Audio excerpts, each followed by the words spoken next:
I am so excited to share that we are less than 2 weeks away from the launch of my book, Facelift.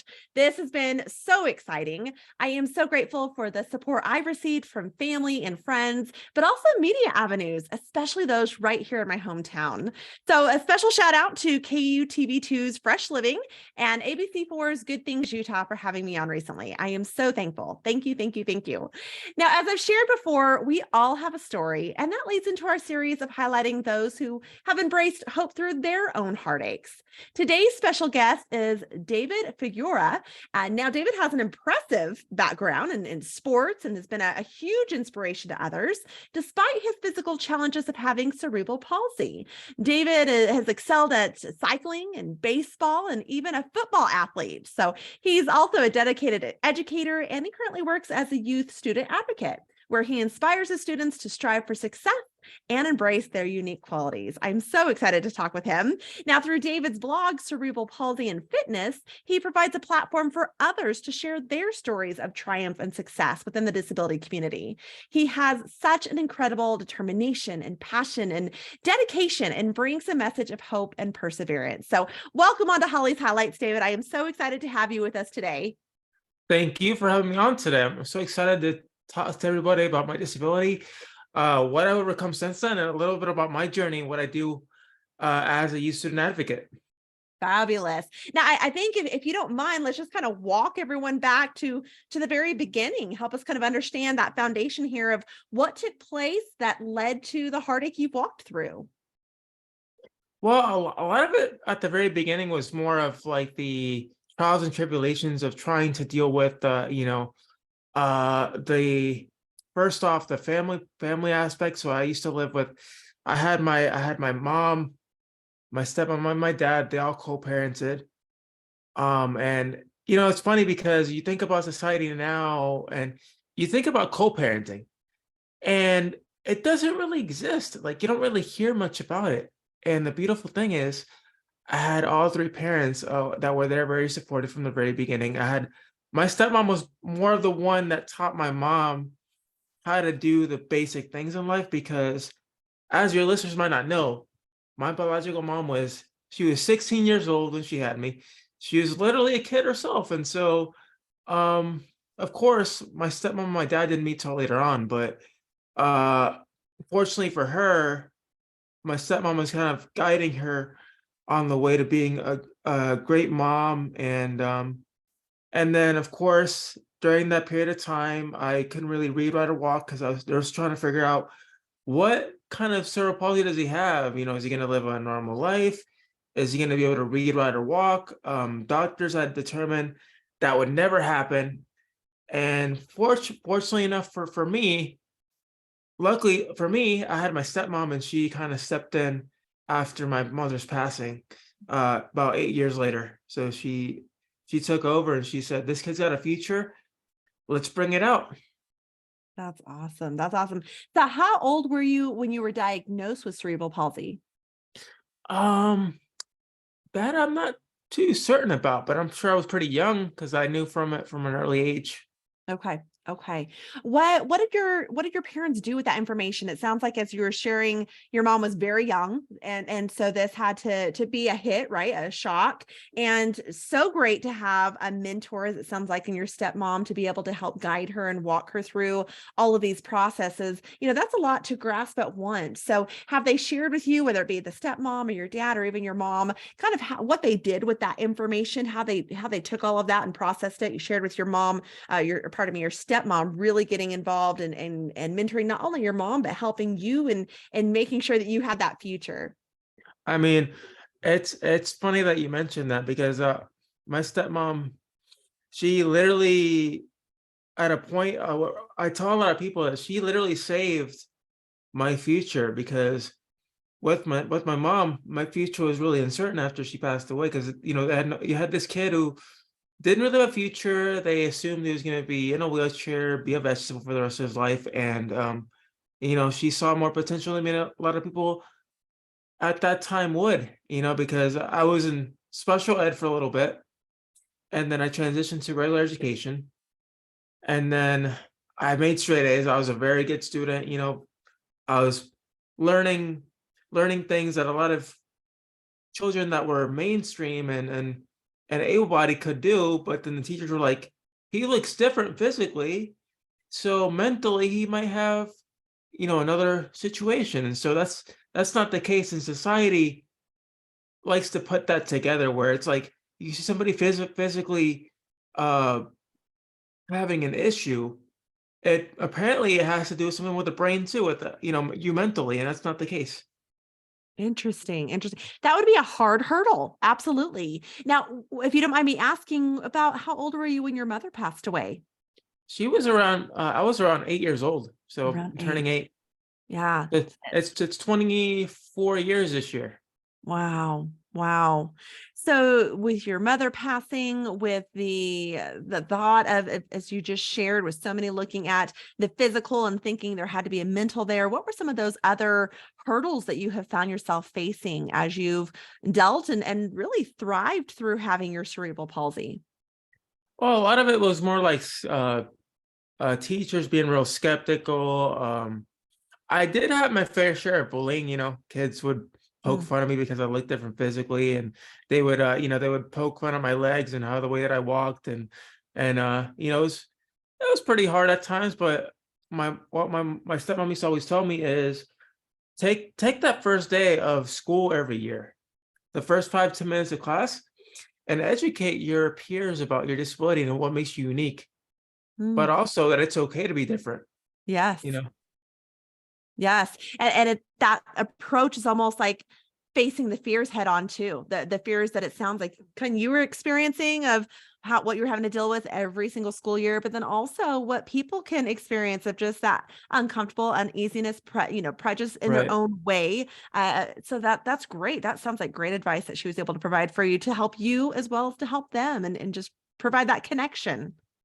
And it's so funny because a lot of my school bullies that I used to bully me years later after they've seen me what I've done and how I've thrived, and they're like, it's funny because you open that sense of they see me in a whole new perspective, and they're like, you know what, he's really cool. I mean, I used to judge him for his disability, and I feel so wrong for judging him. And that's one of the things that a lot of people need to realize is never judge a book by its cover. Absolutely. Absolutely. Those biases that we can form in our own mind. Absolutely. Now, how did you embrace hope through all of this? You're just filled with so much hope, as you've even shared with me prior. So talk us through that. It has to do a lot with my parents, how I grew up with them, and always, they always instill that belief that I could do anything I set my mind to, and not giving up, and also, being that my stepmom, now mom, was an educator. I grew up around education, and I grew up around her being a social worker as well. So I got to see both sides of, you know, that spectrum, and her working with children with disabilities. And so that taught me that just because you have a disability doesn't mean that has to stop you from doing anything. You do it your own way. Absolutely. Now, this journey has looked a little different for you, right? You've shared that with us, but how has that looked for those around you? So, you mentioned educating your class, but you've gone a lot further than that as an educator, as an advocate, as a podcast host yourself. Walk us through kind of what that has looked like in your journey. Well, it's funny because now that you mentioned that, it's great because when I first started this journey, I was just in school trying to find myself. I used to think of myself as, this is David, the individual with cerebral palsy. Now, and then I always ask myself, what else am I? How am I going to find myself? As the years progressed, going through elementary, middle school, and college, uh, and it wasn't until I was about to graduate college. I was the age of 25, and then that last week during finals week, I was pondering to myself, I'm almost at the end of this first journey, but I still don't know who I am. And I remember that day I graduated from UCF. Remember waking up in the morning, looking at the mirror and telling myself, "You did it," but it hadn't hit me yet. It hadn't hit me yet. So I got a call from my grandparents, Of course, I thought they were in Puerto Rico, during that day. They call me and they congratulate me. Next thing you know, I'm on my way to the arena early in the morning for graduation, and they're there. They showed up, and I was really surprised, because the whole family, Wow. showed up, and of course, my uncle, dressed up in his jeans and his button shirt, because in Puerto Rico they don't really do anything, you know, like Elaborate. elaborate. So it's our culture is very different. Right. So then I go into the arena. We do the walk around to get to our seats, and then I wait for maybe an hour or so throughout the procession. You know how they call up the names, and then as I get ready to go up to, having my name called, they asked me, "Do you want to take the stairs or do you want to take the ramp?" And I said, "You know what? I waited 17 long, hard, years to walk up these stairs. So I took the stairs. They took the cane, and each step felt like I was going up that top of the mountain. Like you're reaching the top, Mount Everest. In my sense, I get up the stage. Um, I because it was really quiet, so you could hear a pin drop at the time. And I thought to myself, if I can at least hear my parents cheer, my folks cheer, that's great. I lift up the cane, and I kid you not, there was about 10,000 people in that arena. You couldn't hear anything after I lifted up that cane. I mean, they had to stop the graduation for a good 5 minutes because it was nothing that they've ever seen before. It was like, wow, like, and I just stood there, and I took it in, and I went down to get my the diploma cover. And mind you, this was the week of Mother's Day weekend. And I went over to my mom, and I hugged her, and I thanked her. And I Wow. said, because of you, I'm here today. And she's like, no, because of you, you're Mm. on top of that stage. You did that yourself. And one thing she told me to always remember is the cane and the disability always be a part of you, but what you do with it defines who you are. Amen. Absolutely. Okay, I have goosebumps. You are amazing. That had to feel so good to be able to stand up there. One, to have graduated. I mean, things that the doctors have shared with you that you wouldn't have exceeded or excelled at, and you did. You totally mastered that. But then even being able to add to that, the walking up there and just the lifting of your hands, the raising your hands, that just is beautiful. That is beautiful, David. Thank you for sharing that with us. You- So uh, you have come so far. I'm sure listeners right now are saying, wait, what did he graduate with? So will you share with us what you graduated with from school? I have a bachelor's in sociology from Wow. UCF. Good for you. Congratulations. That's awesome. Thank you so Now, much. what about what your journey looks like now? So what would you say is your latest update? So right now, I'm actually a youth advocate currently. So I work with at-risk teens. They're all in middle school, all boys. So we're talking about 12 to 14-year-olds, the ones that the parents might be working all the time, or they might be living with grandparents or relatives or friends, or they could be homeless or dealing with any other obstacle. So as a mentor and advocate, I make sure that they have everything that they need, all the basics, and if they need help with academics, we seek resources, and I'm there just to be their mentor, and be kind of like a big brother to them, and that's what we call it, brotherhood. That is really cool. I'm sure they are very grateful for you and they are very blessed to have you as their advocate, as their mentor. That's awesome. That is awesome. Now, how during all of this did you feel your face lifted? How have you felt encouraged? You shared about your stepmom who has encouraged you, but and of course walking up those stairs. But throughout all of this journey of life and where you're at now, what you have achieved in life, those that you're making a difference and impact in their lives. How have you felt your face lifted?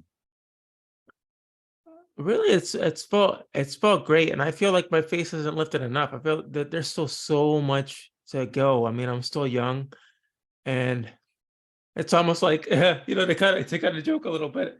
it's almost like I needed a second round of Botox, to get that extra facelift, right? So yeah, we still have a lot to go. I love it. All right. Any advice you give to those perhaps walking through their own heartache right now? Don't give up. Uh, you're gonna face trials and tribulations every step of the way. Um, Always remember there's always someone there cheering for you, whether they're near or they're far, if it's a friend or a family member.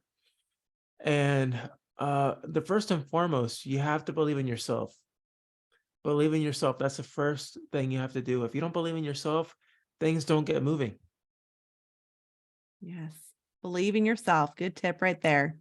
Now, David, we have a signature question here in Holly's Highlights. If you could go back and encourage, inspire, or equip yourself as a child, what would you tell your young self? Whew, I've never been asked that before, but I Kind of love a it. loaded question there, right? I love it.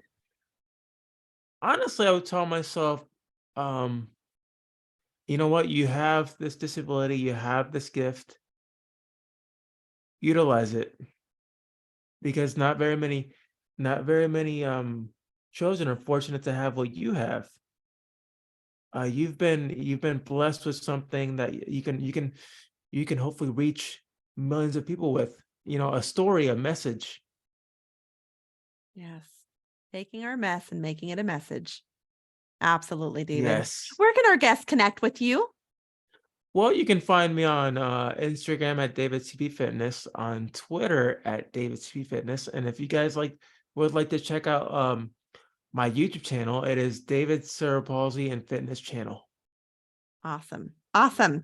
Now, one thing we want to highlight during this series are those who can help provide services, support programs, assistance, even volunteer opportunities to get involved in making a difference in your own community. So, if you or someone you know has cerebral palsy, or if you'd like to get involved in serving those within the cerebral palsy community, please reach out to cerebralpalsy.org.au and see if your state or hometown has a local chapter, district, or alliance that you can get involved in today.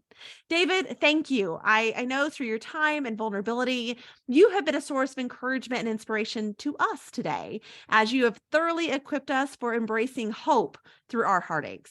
Thank you for taking part in giving us a facelift today.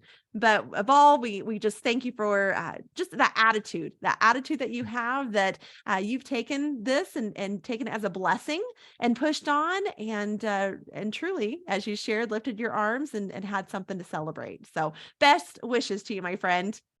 Thank you so much. It's been a pleasure.